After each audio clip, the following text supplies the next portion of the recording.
Namaskar, Vanakkam, Namaskaram, Ram Ram. Hi Bhuvan, Salamat Datang, Hola, Bonjour, and Marhaba. Welcome to this episode 10 of the Soul Strings. We're glad to see you all back again for this 10th episode with Miss Sakina Bedi. And before I want to talk something about the Soul Strings, I thought eye is a very important organ which will relate it to the soul. We'll see how it relates. I was reading a couple of books, and I thought about sharing about the eye. Now, many places you see the physical eye, and some places it is related to the spiritual eye, which is the soul. So first, I'll talk about the physical eye. Some places the eye is taken as the virtual meaning for so many things, like eye for an eye and tooth for a tooth, which is revenge or something which happens. Somebody commits murder, they tell them, kill the other person as a law or as a revenge. The old times they used to do that. And then some places it is written like phrases like, if the right eye causes you to sin, pluck off the right eye so that the body will be good and it will go to heaven. And in some places it is written, pull out the plank in your own eyes than seeing the plank in someone else's eye. That means don't judge others, judge yourself first than judging others. Now, that's the physical eye, which it is spoken about. But the eye has many more things to convey. Like it can convey love, it can convey joy, it can convey sadness. You have tears of joy and tears of sadness, which is conveyed through the eyes. And the singers also use in their songs, like, look into my eyes and you will see what you mean to me. And not 7 also, James Bond says, for your eyes only. That means the eye is so precious, you're close to my eyes. And going on to, so the eye can convey love, joy, peace, and sadness also, which is very important, I thought, in this session. Going on to the spiritual eyes, what we are sharing with one another in Soul Strings, that's the main aspect of it. I would like to quote one or two quotes from Helen Keller.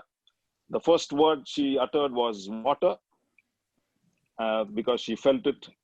And the last word she uttered was, the living word awakened my soul and gave it light, hope, joy, and set it free. And the third quote is, the only thing worse than being blind is having a sight but with no vision.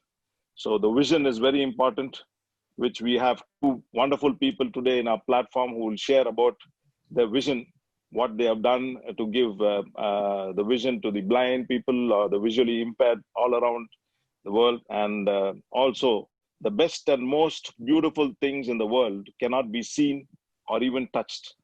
They must be felt with the heart. This is the whole meaning of the Soul Strings. So welcome you all back to this Soul Strings, and we will get connected with your heart and with your soul, so that you will have a vision to help someone around you. Over to Dr. Menaca for the rest of the time. Thank you. Thank you so much, Frank, for this beautiful welcome message and the description. Good morning, good afternoon, good evening, wherever you are joining us on Soul Strings, which part of the world you are in. Thank you so much for joining us. It's a pleasure to have. It is the 10th episode, and so much gratitude for all of you and the team members and people who share this message widely across the globe to bring more awareness and spread love, peace, and happiness. So today we are having a special guest, Sakina Bedi. Thank you, Shobana. She is on the platform. She was a speaker before, and she introduced me to Sakina Bedi. So a lot of gratitude for Shobana. So where do I start to tell the story of Sakina Bedi? She was born with visual impairment, and now she has transformed into a person that she runs a blind school for young girls. And what a transformation. She has participated in several conferences on issues related to rights of persons with disability. She is a motivational speaker, successful homemaker. She has been recipient of several awards. Neelam Kanga Award by National Association for the Blind NAB Mumbai, and many, many, many more. So I think for me, her life itself is a award for all of us, because it gives us hope. It gives us, a message to show how we can spread love, whatever we are, wherever we are, however we are, and count the blessings for whatever we have at any moment of life. So thank you so much, Sakina Bedi. It's an honor, and I'm humbled to have you on this platform. Over to you. If you want to just tell something very short, just to introduce yourself, and then we'll go to the talk show itself. Fantastic. I would like to begin by expressing my heartfelt gratitude to you, your entire team, and everyone present here today, because it's only because of all our audience and all your efforts that we can reach out to people and speak about ourselves, and also about the work that we do and the message that we want to give. Thank you so much for giving me this opportunity. And I would also like to say this, that life is a chain of interdependence. And that is how I have been living my life, believing that every part of me is there today because of many, many people who have helped me, supported me on the journey of my life. Going forward, their mention, hopefully I will be able to, justify by trying to, bring in as many people as I can. But if I forget someone's name, please, don't mind that. But my firm belief is that you cannot live your life alone. All of us are here to, be with each other, love each other, spread the message of kindness, forgiveness, and love. And that's how I have been brought up. That's how I have lived my life all along. And I think that's all that I would like to say about myself. I'm just waiting for Menaca to lead me to talk more. Sure. Thank you so much, Sakina, for that lovely introduction.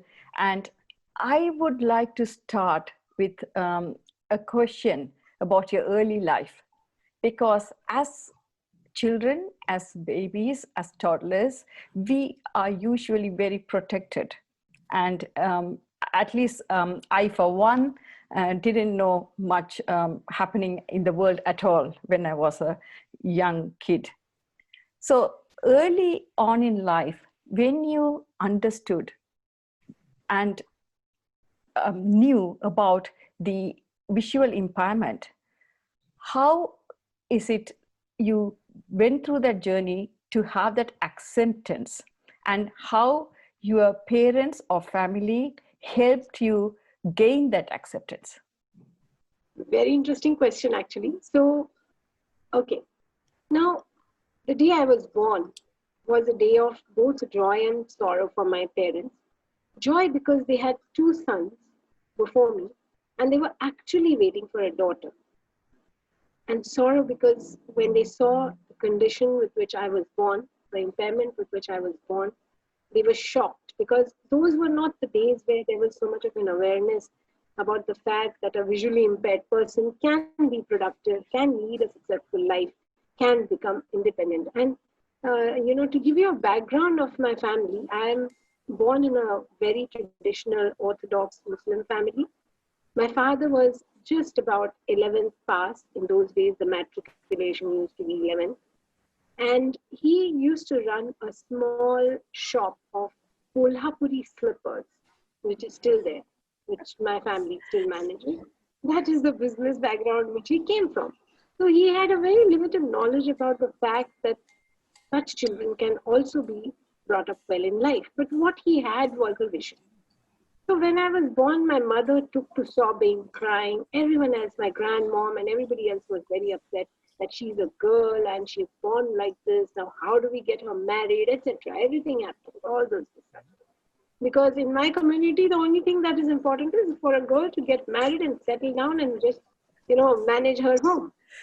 But the moment my dad heard this, he had his own depression spell.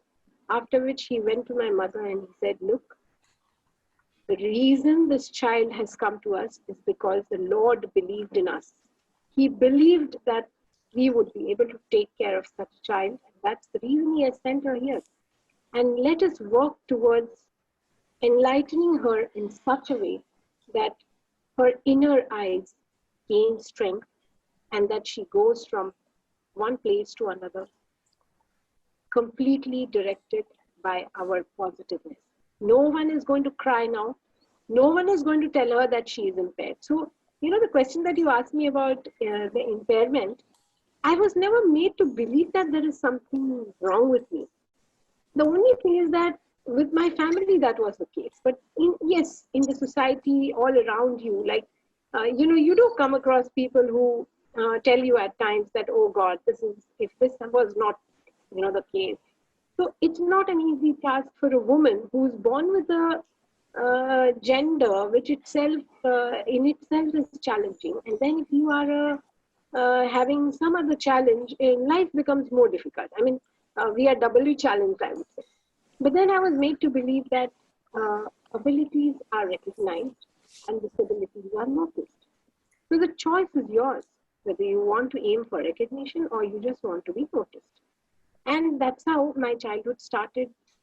When I began to realize that there is something not there with me, which is there with my other siblings, I used to try my best to participate in the activities that they did, to the extent that I even used to, with the help of my sisters and brothers, I used to drive bicycles. I used to play. I used to play someone holding my racking with me. I was always included. Yes, I was protected. I was the apple of my father's eye. No one could dare say anything to me. To the extent that before I joined postgraduate college, I was like very, very spoiled. Very spoiled. Really spoiled. I was like born with a silver spoon. I had everything going for myself. And yes, I was never allowed to get out of the house alone without any escort ways. But educate me to the best of his capacity. So he went around finding out, for educational institutions. He looked up, he met some people, and he could manage to find a special school for me in Mumbai. The stone on his heart, he actually left me. When I was a little baby, I went to Mumbai for 3 years in a special school. And the first 2 years were okay. I could manage better. In the first standard, I felt very ill. So ill that it was almost, they were scared that whether I would come back to life. But the moment I was conscious, he brought me back home. And, he said that I'm not going to keep her in any special school now.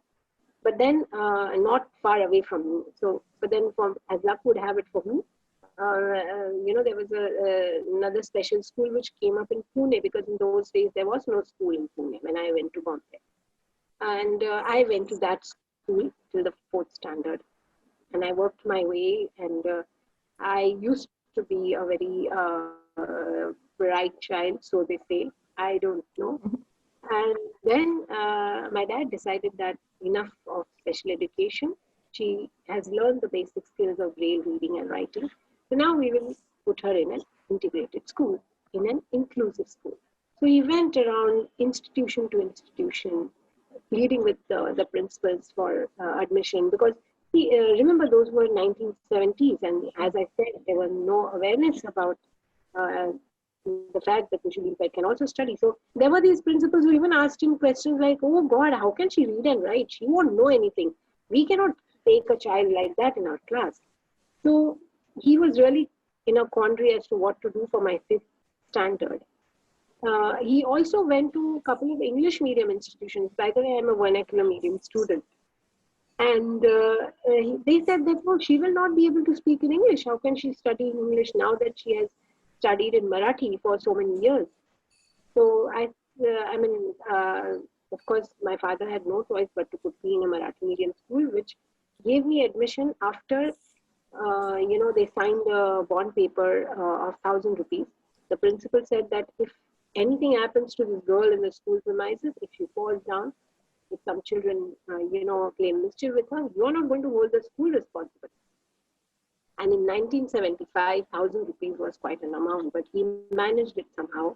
And we actually signed that bond, and I was admitted. But that was a very beautiful experience. That institution made me what I am today, actually, along with my dad and my mom, because the teachers were so loving, so kind, and they took special care of me. I mean, I used to be writing my exams with the help of scribes. So they used to get me all kinds of edibles and food items and whatnot. I was like really very pampered by them also. And they took special care of me. They taught me a lot of moral values, ethics, and that social consciousness. So my childhood was wonderful. Actually, there were a lot of times when my dad also used to come up with some real intelligent ones, and the kind of anecdotes he used to share with me made me believe that I must give back to the society what I have got from it. Thank you so much, Sakina. It is so lovely to know what a lovely childhood you have seen, and you had the most incredible parents. And I'm so happy and thankful to them for bringing you the way they have, so that you can now spread the light to so many more. Most of us in our life have had some kind of help along our way. We have had mentors or coaches or guides, whatever we call them. We prefer to call different names, but I think it is like reaching a destination through different pathways. So can we know, because you have an incredible transformational story, who are those people along the way who have helped you to get where you are today and to be able to see the inner light which is burning so bright? So to begin with, I would like to mention my father, a very humble soul and limited education, but lot of enlightenment. Too much of it, in fact. So for him, I was a project. And the way he brought me up it was very simple. He said, look, you have an excuse to sit in one corner and cry about your blindness and not perform.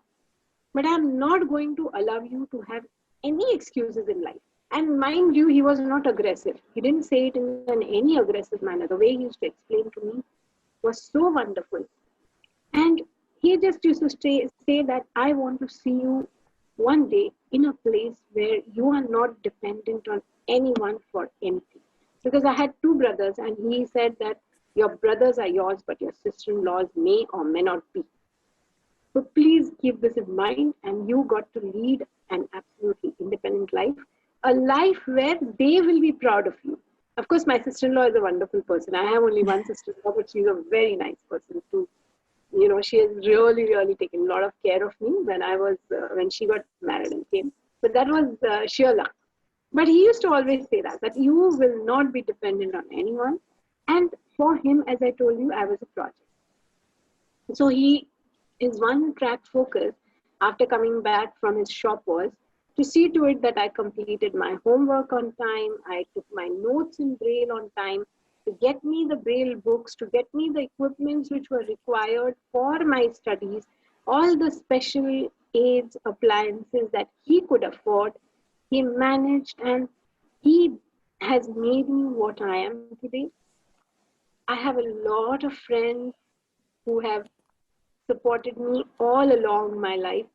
So, in college also, we were a group of four, like before I went for my post-graduation. There were these three friends of mine who had all chosen, and they used to make notes for me. So the deal was, I will get you all the reference books. You don't need to sit in the library. I'll get you all the reference books. You got to make notes for me. Give and take relationship, but they were so wonderful that, normally how college kids are, how we all are when we are young. The moment you get one free lecture, you want to go somewhere, you want to have an ice cream, you want to have a samosa or something like that. These girls used to say, no, we'll record a lesson for you. Come on, let's not waste any time. This was my college life. I had three very good friends in college. And when I went for post-graduation, the names are endless. One of record notes for me in the night. So we were night birds. She was actually. But more, she used to like be like, okay, one subject I'll take up and do for you. Many such friends. Along with her, I have another friend by the name Arsha, who used to also do the same thing. And she has gone to the extent, because I was a very fussy child. So she had made a point that I am going to take you to Chembur one day on your rubber slippers. We are not going to do this top dressing up and all that. And actually, TISS was a revelation. It was so wonderful to have that bonding along with my friends. So I've been very fortunate to have my father and I was actually not so talkative. I was a very like quiet kind of a person in my PG level also. In fact, I'm sure Shobna must be wondering me itna baat kaise kar rahi hai, how she. So I have learned this from my husband, because he is a very excellent communicator, and he taught me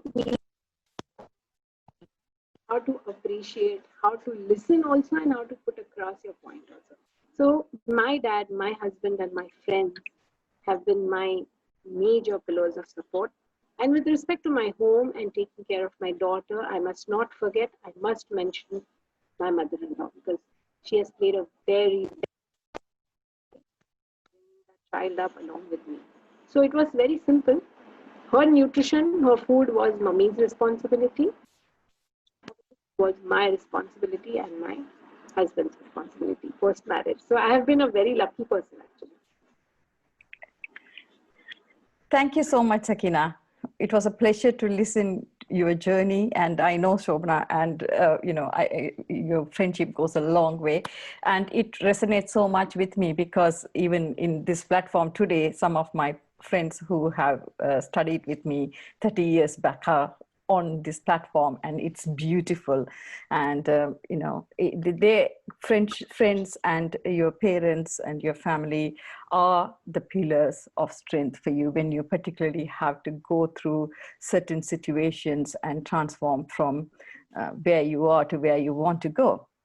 So you have gone to the most prestigious, it was the third acclaimed international school at that point to do the social sciences for you at that point. So how did you manage to do that? So much of respect to you for being able to do that. But I'm sure all our audiences would love to know, how did you manage that? Okay. So that was another interesting story actually. So when I used to, in my childhood, go along with my father to places, through his anecdotes, he told me that I am supposed to give back to the society whatever I have got. I remember one day we were passing by a place and too much sound came, I couldn't bear that sound. I was very small. I must have been around maybe 10 years old, not 9, 10 years old. And I asked my dad, Papa, what is this sound? So he said, Beta, there is a huge building coming up over here, a lot of flats, and they're making a home. They are making homes. So I said, Papa, it's so nice, no? Because you are an innocent kid, so you don't know anything. So I just told him, Dad, it's so nice to see this, because they will also get homes, right? So he said, no, that is the irony of life. They are going to give you huge homes. They will construct bungalows, flats, offices, whatnot for you. But they will sleep on the street. And so I said, but why like that? He said, that you will not know now. You're too small for it. But when you grow up, you will realize. This was one example. There were many such examples by which he used to make me feel that we are very fortunate, and that the difficulty or you have is not really a very big challenge, because you would always say that you are a very fortunate child, and all of us have some or the other handicap which is not visible, so it's even more difficult for people to accept it. In your case, it is visible, so people know that you are visually impaired. So what? That's not a big deal at all. And in this process, he taught me to aim for the best in life. So he said, either do something very That was the principle of my life. That was the way I was brought up.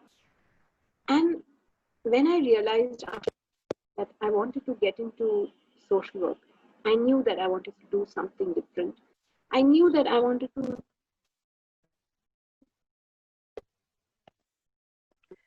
probably were not as fortunate as me. And the only way was to go in for professional social work qualifications. So I had a mentor, your earlier question. Uh, there was this person by the name Mr. Niranjan Pandya who used to run an NGO called Pune Blindmen's Association. So he told my father that this girl, if she wants to do social work, the only place for her is. Sorry, Sakina, we can't hear you. It's the voice keeps disappearing and appearing. If you can come closer. Is it better? Yes, it is, darling. Yeah. I'm sorry for this. That's okay, no worries. So he was the one who told my father that this is an institution where she should be studying. Tata Institute is a place she should be going. And for that, she'll have to work very hard on her English skills as well as her speaking skills. So I was right from the beginning, right from my, after 12th actually, I was preparing for this. And there was another friend of mine who was also preparing along with me. She had decided that she would join me in the Tata Institute. That is how actually I got permission from my father to go to Mumbai, because the thing was, there was Karve Institute in Pune also. So he said, why you want to go to Bombay all the way? I said, no, but you have only taught me that you should be getting the best in life or you should not be getting it. So I'm going to go to the best institution, you know. So then he was very confident that myself and my friend, both of us would get into this institution together. And we really prepared hard. We slogged, and both of us gave the entrance exams. Both of us gave, the essays we wrote and the discussions we did were, according to us, very nice. But as bad luck would have it, I got through and she didn't get through.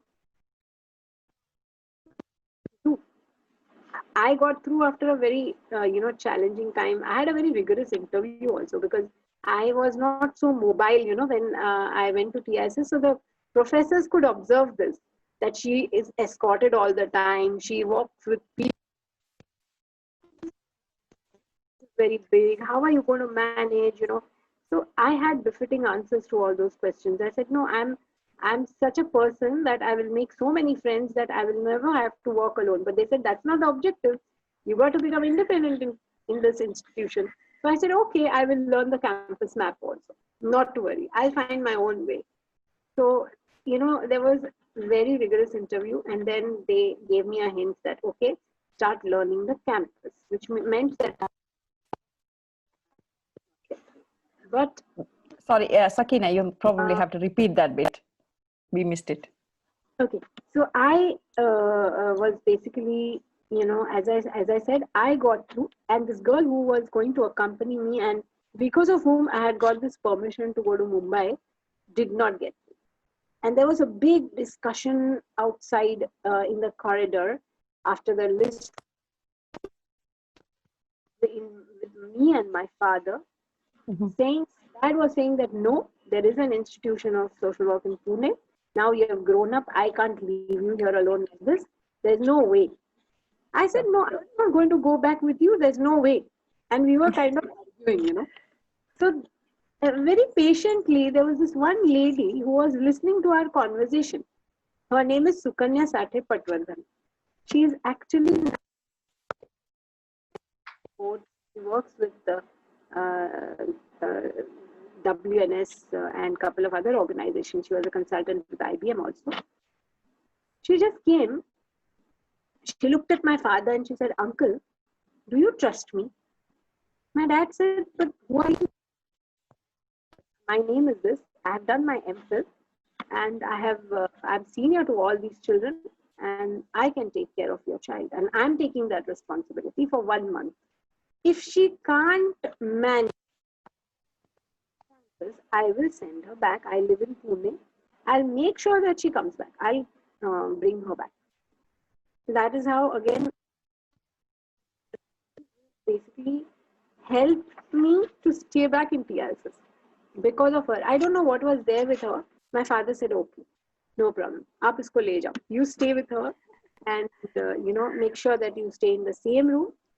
Of course, it was another thing that she was quite a terror on the campus and we were all very scared of her. But she was very loving and very affectionate and one of the most cooperative people I have ever come across in my life. If she was not there, I would not be in TIC. So that's how I managed my admission. It was not so easy, but I managed it. Sure. Thank you, Sakina. So good to see your, how you progress through all that. So now you are part of a lot of organizations and you do a lot of social service for others, and you are spreading light and love to other people who have been in your situation previously.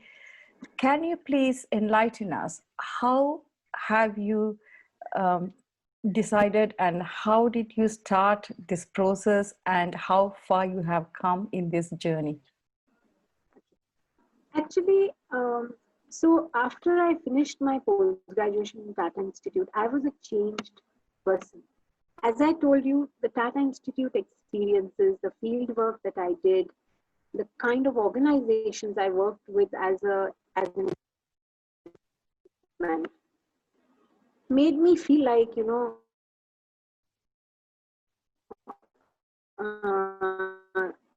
I'm comparing, I'm giving a very, there was this feeling that I got that after Siddhartha became Gautam Buddha, how he would have felt.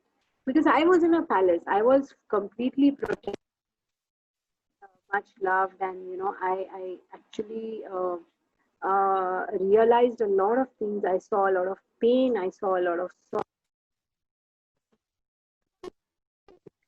Back as a very changed person, completely different, matured, with a very broad outlook on life.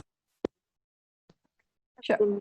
I got transformed, and then I worked for many years with various organizations. And as luck would have it, I was actually looking for working with the women's empowerment, especially for visually impaired girls. I always wanted to do that. I used to keep telling my friends also that I would love to go in, and do some work for the visually impaired. And as luck would have it, in the year 1999, 3 years after my daughter was born, I got a call from one of my cousins, and he said that, there's this girl, I'm stuck in a village, and there's this girl who requires admission to a school for visually impaired. Can you help me? So I told him that, okay, whatever best I can do, I'll do. And I knew this Jagrati School for Blind Girls was in existence. It had been founded in the year 1989 before I joined them by a gentleman, who I knew very well, Mr. Ramesh Gulani. So I called him and I told him that, can you, consider this child for admission? So he said, of course, we are here for that purpose. You do one thing, you call her to Pune and you take her to the school and get her papers processed. You meet Mrs. Mangala Kunte, who is even now our principal, meet her and get the things done. So I took this child in April 99 to the institution. And what I saw horrified me, really horrified me, because in a half constructed building, in about 350 square feet of a room, 70 girls were crammed up with one bathroom and one toilet amongst them. The hygiene and the, cleanliness was at its lowest ebb, and the whole campus was very, very, very depressing. And even the school, taking classes was like a chore without any sanitation facilities. It was really, really a sad scene over there. So I thought to myself, hey, if this was my daughter, would I leave her there? I wouldn't. But these parents didn't have any choice, so they completed the admission process. We got her admitted into the school and left from there.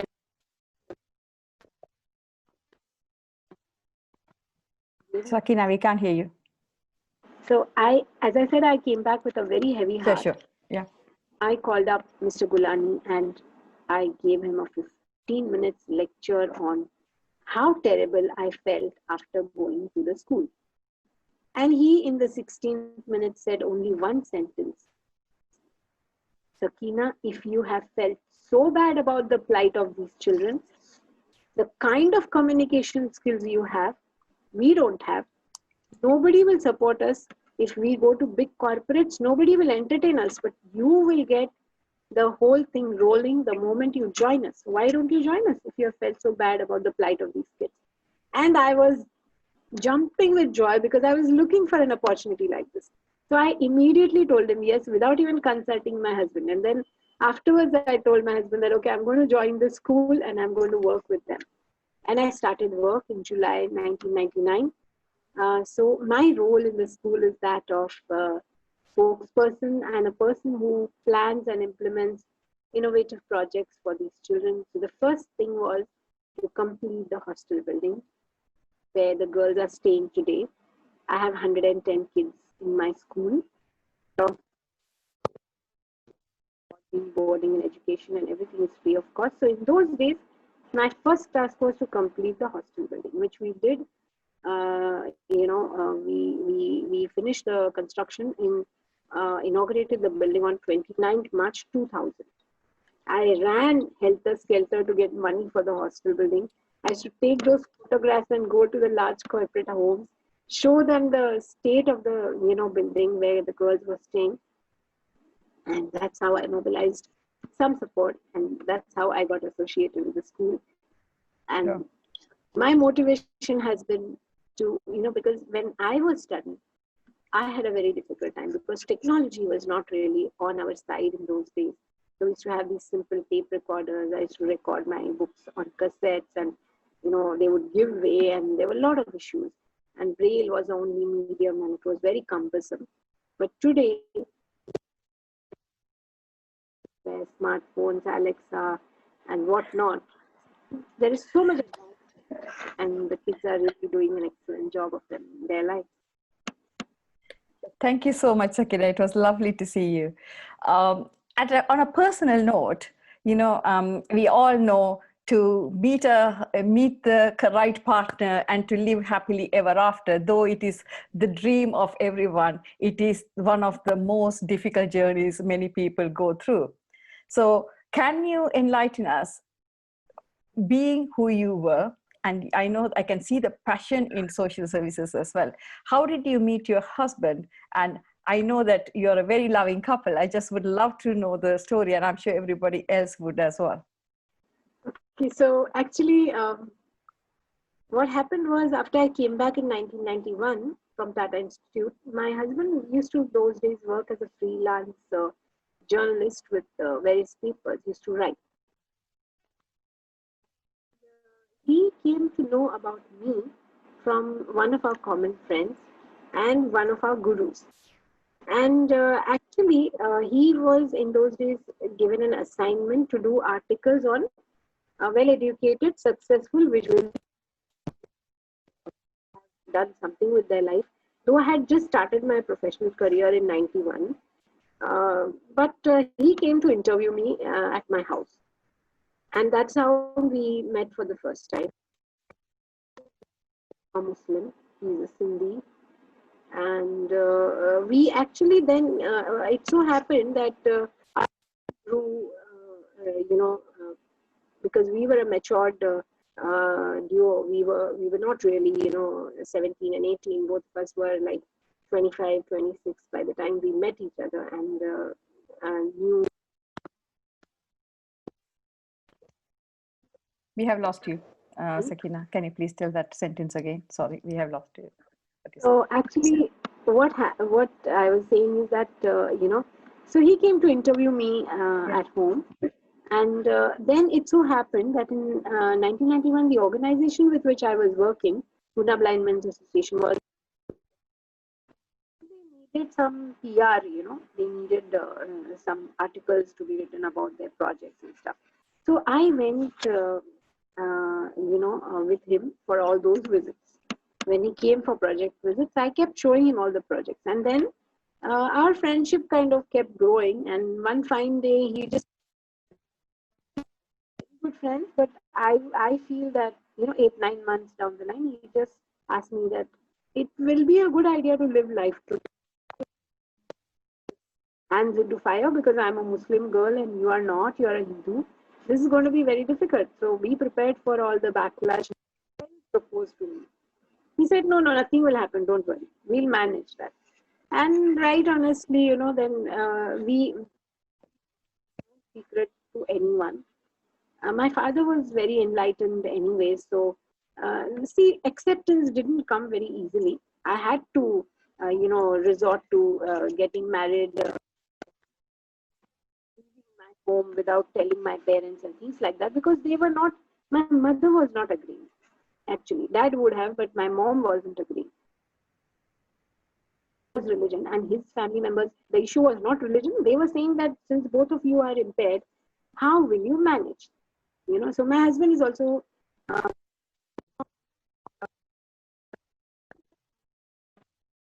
We can't hear you, darling. so he is also partially sighted. So the concern that mommy and my father-in-law had was how will these people manage? But then we got married. So then they accepted me pretty well. Actually, his family didn't take much longer to accept, kind of incorporated in their culture. I learned the language. I would eat what they made. I would not have any issues with that. I really adjusted very well. Everyone thinks that. So that's how life is, and it has been a very wonderful journey. Actually, wonderful journey of 26 years. Thank you so much. Guys, if anyone is looking for a partner, you know what to do. Get interviewed. Okay, on a serious note, so you have had this tremendous transformation in your life. Can you give us 5 tips to the audience? What can they do to transform to get their best versions? Okay, so the 5 tips that I would like to share are, first of all, be a thorough optimist. Secondly, believe in yourself and your capacities. Thirdly, always look at the strengths that you have. Fourthly, focus also on your weaknesses and try to improvise the world. And my 5th tip is, please don't try to change the world, change yourself. Live a happy life, a positive life.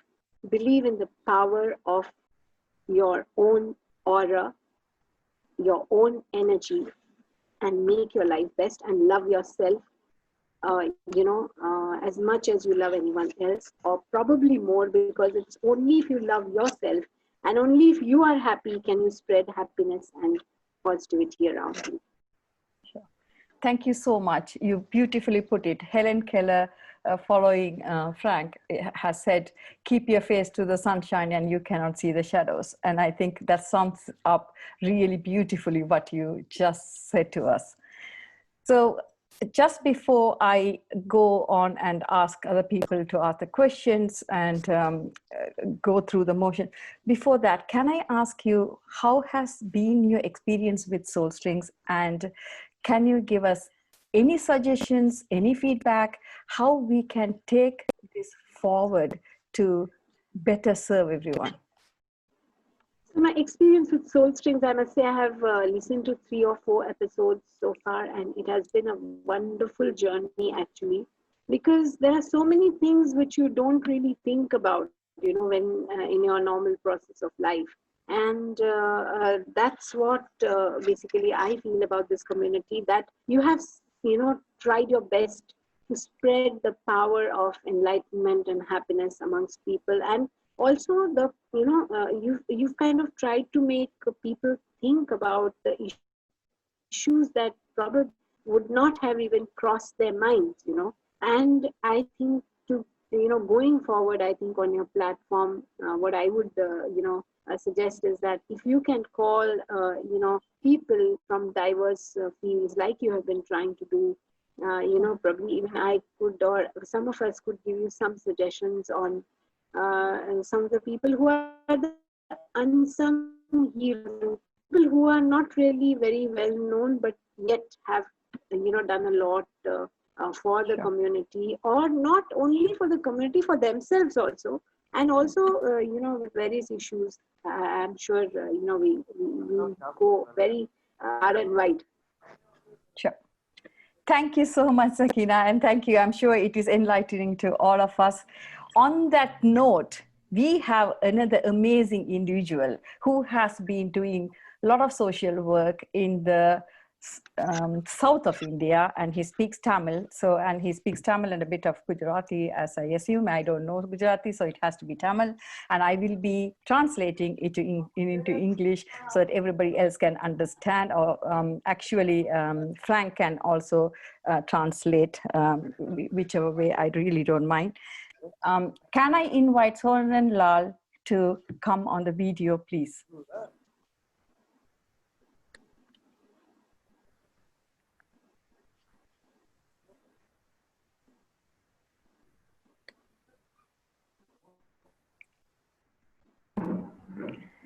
Hello. Hello. Hello. Yes. Okay. கேக்குது உங்களுக்கு நல்லா? Okay. நல்லா கேக்குது. நல்லா கேக்குது. நீங்க எவ்வளவு நாளும் என்னென்னலாம் செய்திருக்கீங்கன்னு நீங்க தமிழ்ல சொன்னீங்கன்னா நான் இங்கிலீஷ்ல அதை டிரான்ஸ்லேட் பண்ணி எல்லாருக்கும் சொல்லிடுவேன். நான் 30 வருஷமா 30 இயர்ஸா சோஷியல் ஒர்க் பண்றேன். அதுல ஆரம்பம் வந்து ஐ டொனேஷன். ஐ டொனேஷன் தான் முதல் சோஷியல் ஒர்க்ல என்னுடைய வேலை. அப்போ வந்து கண்கள் தானமா யாரும் கொடுக்கறது இல்லை. அப்போ வந்து மக்கள் கிட்ட அந்த விழிப்புணர்வு இல்லை, அந்த எண்ணங்கள் இல்லை. கண்கள் கேட்கறதுக்கு ரொம்ப கஷ்டம். அப்புறமா 3 வருஷம் பொறுத்து ஒரு கண் தானம் கிடைச்சது. ஒரு 25 இயர்ஸ் பிஃபோர் ஒரு ஜோடி கண்கள் கிடைச்சது. அதுக்கப்புறம் இப்போ வந்து மக்கள் கூப்பிட்டு கொடுக்குறாங்க. அவங்க அர்ஜென்ட் பண்றாங்க, சீக்கிரமா வாங்க வீட்டுக்கு, அந்த நேரம் ஆயிடும். நாங்க வீட்டுக்கு போய் அந்த கண்கள் எடுத்துட்டு வரோம். டாக்டரோட போறோம், அவங்க வீட்டுக்கே போய் அந்த கண்கள் எடுத்துட்டு வரோம். No, that's okay. That's okay. Please don't interfere, because let him be in his flow and speak. I will translate that. Okay, சொல்லுங்க நீங்க. நீங்க சொல்லுங்க, பிரச்சனை இல்லை, நீங்க சொல்லுங்க. ஒன்றும் இல்லை, மக்கள் நடுவில் இந்த விழிப்புணர்வு எட்டுறதுக்கு நான் என்ன பண்ணேன்னா, டெத் ஆன வீட்டில் கண்கள் எடுக்கிறோம், அங்க வந்து போர்டு மாட்டுறோம், கண்கள் தானமா கொடுத்தவங்களுக்கு தேங்க்ஸ், அந்த ஃபேமிலிக்கு தேங்க்ஸ் போடுறோம். அப்புறமா அவங்க பரியல் கிரவுண்டுக்கு போறாங்க. அங்க வந்து நாங்க 20 feet பேனர், கிளாத் பேனர், அதுல வந்து தமிழ்ல கண்களை தானமாக வழங்கிய குடும்பத்தாருக்கு நன்றி நன்றி நன்றி. ரோட்ல எல்லாரும் படிக்கிறாங்க, கடையில உட்காந்துக்கிறவங்க எல்லாம் படிக்கிறாங்க, கார்ல போறவங்க பாக்குறாங்க. என்ன இது டெத் பாடிக்கு முன்ன பேனர் போகுது, 2 பேர் புடிச்சுன்னு போறாங்க, நான் புடிச்சுன்னு போவேன், நான் பரியல் கிரவுண்ட் வரைக்கும் போவேன். அதுக்கப்புறம் தான் மக்கள் நடுவுல அதிகமான எண்ணங்கள் உருவாச்சு கண்கள் கொடுக்கறதுக்கு. இப்போ ஆட்டோமேட்டிக்கா கூப்பிட்டு கொடுக்குறாங்க. அதை விட இப்போ கிட்னி, லிவர், ஹார்ட் அதெல்லாம் எடுக்கிறதுக்கு 10 வருஷமா அதுக்காக நாங்க பிரச்சாரம் பண்றோம். அதுல கண்களும் வந்துடுது, கிட்னி, ஹார்ட், லிவர், ஐஸ் எல்லாமே அதுல வருது. ஆர்கன் டோனர்னு சொல்றது. சரி, நீங்க கல்யாணம் பண்ணி வைக்கிறீங்களா முடியாதவங்கள? கல்யாணம் பண்ணிட்டு இருக்கிறோமே. அதான் மத்தவங்களுக்கு தெரியாதுல்ல, அதை சொல்லிடுறீங்களா எப்படி பண்றீங்கன்னு? शादी किकन कर रहा हो? என்ன एक्चुअली शादी नहीं रहवे, आप माने किकन शादी करा? ஒரு பிளைண்ட் லேடி காலேஜ்ல படிச்சிருந்தாங்க. அவங்க பேர் திலகான பேரு. அவங்களுக்கு நாங்க படிக்கிறதுக்கு உதவி பண்ணோம். டேப் ரெக்கார்டு, ஆடியோ கேசட்டு எல்லாமே கொடுத்தோம். அப்புறமா அவங்களுக்கு ஒரு பிளைண்டு தான் கல்யாணம் பண்ணிக்கினாரு. அவர் பேர் ஏழுமலை. அது கல்யாணத்துக்கு கொண்டாந்து நகைங்க, துணிங்க எல்லாம் கொடுத்தோம். அப்புறமா அவங்க கன்சீவ் ஆனாங்க. அவங்களுக்கு வந்து இது நடத்தணும் ஃபங்க்ஷன் மாதிரி கன்சீவ் ஆனாக்கா. சீமந்தம்னு சொல்லுவாங்க தமிழ்ல, வளைகாப்புன்னு சொல்லுவாங்க. இப்போ அவங்களுக்கு குழந்தை இருக்குது, கண் நல்லா இருக்குது குழந்தைக்கு. அவங்களுக்கு அந்த மேரேஜ் கிஃப்டா எல்ஐசி பாலிசி போட்டு கொடுத்தேன் நானே வருஷத்துக்கு ஒரு வாட்டி கட்டுவேன். அந்த பாலிசி எல்லாம் ரெடியாகி அவங்க பணம் எடுத்துக்கினாங்க. எங்க இந்த பணம் எல்லாம் சேர்க்கறீங்க? பணம் நாங்க யார்கிட்டயும் கேட்கறது இல்ல. வேஸ்ட் பேப்பர், வேஸ்ட் திங்ஸ் அதெல்லாம் எங்க கிட்ட கொடுக்குறாங்க. அந்த பேப்பரும் வேஸ்ட் பேப்பர், நியூஸ் பேப்பர் எல்லாம் with 6 lakhs சேர்த்திருக்கிறோம். Waste paper with 6 lakhs சேர்த்துக்கிறோம். மக்கள் கொடுக்கறது வாங்குறோம். நாங்க யாருக்கிட்ட இது வரைக்கும் கேட்டதே இல்லை. கேட்க கூடாதுன்னு எங்களுடைய இது ஃபங்க்ஷனுடைய ரூல்ஸ். ரொம்ப நன்றி. உங்களை சொல்லுங்க. இந்த நியூஸ் எல்லாம் பேப்பர்ல வருது. அது பார்த்துட்டு ஒரு லேடி, விடோ லேடி, 70 years, அவங்க 1 lakh கேஷ் என்கிட்ட எடுத்தாந்து கொடுத்தாங்க. 1 lakh அவங்க போட்டுக்கிற கோல்டு ஜுவல்லரி. அவங்களுக்கு யாருமே இல்லை ரிலேஷன். அவங்கள எங்களை பார்த்துங்க, எங்க பாடியை டொனேட் பண்ணிடுங்க, இந்த பணத்தை நீங்க எடுத்துங்கன்னு சொல்லி கொடுத்தாங்க. அது முதல்ல கட்சது 20 yearsக்கு பிஃபோர். சரி, தேங்க்யூ. ரொம்ப ரொம்ப நன்றி இதுல நீங்க பேசுனதுக்கு. So I will try to translate at my best as much as I can, guys. ஒரே ஒரு விஷயம் சொல்ல மறந்துட்டேன். சொல்லுங்க. பேப்பர் படிக்கிறோம். இங்க இருந்து தமிழ்நாட்டுல லேபர் வேலை செய்யறவங்களுக்கு கவர்மெண்ட் ஆஸ்பத்திரியில குழந்தை பிறக்குது. 3 babies at a time. அந்த மாதிரி பிறக்கிறது பேப்பர்ல படிச்சு அந்த ஹாஸ்பிட்டலுக்கு போறோம்.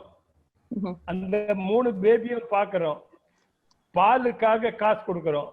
Monthly 1000 rupees. அவங்க 3 பேருக்கு செலவு பண்ண முடியாது. 1000 rupees every month கொடுத்துட்டு அவங்களுக்கு மணி ஆர்டர் வழி அனுப்புறோம். அது ரொம்ப நல்ல இது. 3 babies பிறந்தவங்களுக்கு கவர்மெண்டே ஹெல்ப் பண்ணணும். ஏழை புள்ளிங்க கவர்மெண்ட் ஹாஸ்பிட்டல்ல பிறக்குது பாருங்க, அவங்களுக்கு தான் நான் முக்கியமா போய் நேர்ல போய் அட்ரஸ் எல்லாம் வாங்கிட்டு அங்க ஃபர்ஸ்ட் 1000 கொடுத்துறோம். அப்புறம் மந்த்லி அவங்களுக்கு பணம் அனுப்புறோம். 1000 rupees 1 yearக்கு அனுப்புறோம். சரி, ரொம்ப நன்றி சொன்னதுக்கு. I will try my best to translate to everyone now. So he has been doing this social work for the past 30 years, and he hasn't taken a penny, or he hasn't actively asked for any money from anyone yet. So he has started the journey with eye donations. So he first time he started with a lady who, to be honest, I'm not the greatest typer, so I haven't left the names. But however, so he started with the eye donations, and he now has progressed to doing kidney, liver, heart, and eye donations. And he has brought awareness to other people. How he has brought this awareness is he has created these banners. So when in Asia, when someone passes away, there's a tradition that we carry the corpse over the in the roads, and a lot of close people accompany the corpse. That's the way we do it there. So what he has done is he has created these huge banners where he says, thank you so much for donating the organs. Thank you, thank you, thank you. And he even holds these banners in the funeral parlor or the cremation grounds or wherever he is. So that's how he has created this awareness, because everybody is interested to know why these banners are there, what he is doing there. So by doing that, he has been creating this awareness. And knowing this, one lady who is a widow has come forward herself, and she not only donated 1 lakh, she donated all her jewelry to him to make this vision come true and take this process forward. And also she has said when she passes away, she wants him to donate all her organs to someone else. Not only that, there are doctors who are working with him now, and the awareness has reached a point people are calling themselves to ask them to come so quickly and get those organs and donate it to someone else so that it can be useful. And what a journey. So not only that, now he also does, he has also helped someone, a blind lady, get married to someone else who is also visually impaired, and they had a baby, and he has given as a wedding gift a life insurance for the family forever. That was his gift, and he pays monthly for the life insurance as well. Lastly, he also has paid like 1,000 rupees every month for triplets. So for women who have triplets, as everyone knows, it is not an easy journey. And obviously, economically, it's draining. You need more manpower. It is so challenging. So he has arranged for them to get 1,000 rupees a month. And his vision, as far as I understood, is the government should take it upon themselves and actually should give financial assistance for these families. I hope I have done justice explaining what he told me, and I know there are a lot of people here who can understand Tamil. So I really hope my translation wasn't that short of what he really said. Okay, so I am going to be part. Thank you so much, Sakina. Thank you. And thank you, Sarala. Thank you so much.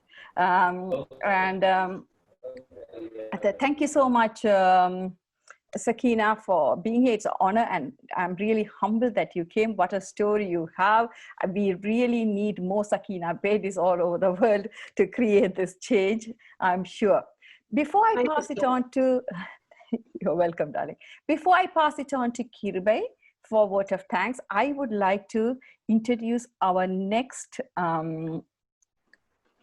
speaker, who is also my close friend, who is Rupak Sinha. He is a speaker, life coach. He is a mindfulness practitioner, NLP master practitioner, and a hypnotherapist. And I know him personally, and I know that he is many things, and he will be speaking about how to attain balance in life. And I can't wait to listen to that. I hope all of you come back here to listen to that as well. Before we move forward and give you an opportunity to ask the questions, I'm going to forward it to Kirubai, another close friend, who will give you the vote of thanks. Over to Kirubai. Wow. What can I say? My thoughts are running wild I'm deep in thought because it's motivated me personally. With so many gifts that we all have, what can we do? When a gift is kept under a bushel, the light is not seen. And as I was searching the name Sakina, and one of the translation, it says Sakina means light, glory of God. So we are so blessed in Soul Strings today. As you speak, Sakina, may the glory of God be upon you, and that light may touch many others as you speak, as you smile, as your expression lightens up your face, that you will lighten up many others around the globe, and such a sweet disposition. You have made your challenges, it has become victories, a stepping stone for your victories. We want to just appreciate you and thank you for coming on this platform, Soul Strings, to speak to us, to encourage us, all of us on this platform. We want to say thank you and invoke us in our spirits to emulate what you are doing. We just want to thank you. Jai Sar, Omba Nandri Jai Sar. Omba Nandri unga உங்க சேவைகளுக்காக ரொம்ப நன்றி. Thank you. He's உங்களை muted. ஆசீர்வதிக்கிறோம். Soul String சார்பாக ஆசீர்வதிக்கிறோம். Thank you so much, Kirubai. Thank you so much. You did it beautifully. And again, once again, huge thank you for Sonal Lal and Sakina Bedi for coming and sharing your journey and enlightening all of us. And it has definitely given us more hope to spread love, peace, and light. The inner light, what a transformation you have spoken about today. For those people who are listening to us on Facebook, thank you so much for being part of us. But we will be soon disconnecting our live streams to maintain the privacy of people who are going to be asking the question. Tomorrow, so next Saturday, we will be joining the same place, same time, to listen to another great story. Until then, be safe, be happy, and keep smiling.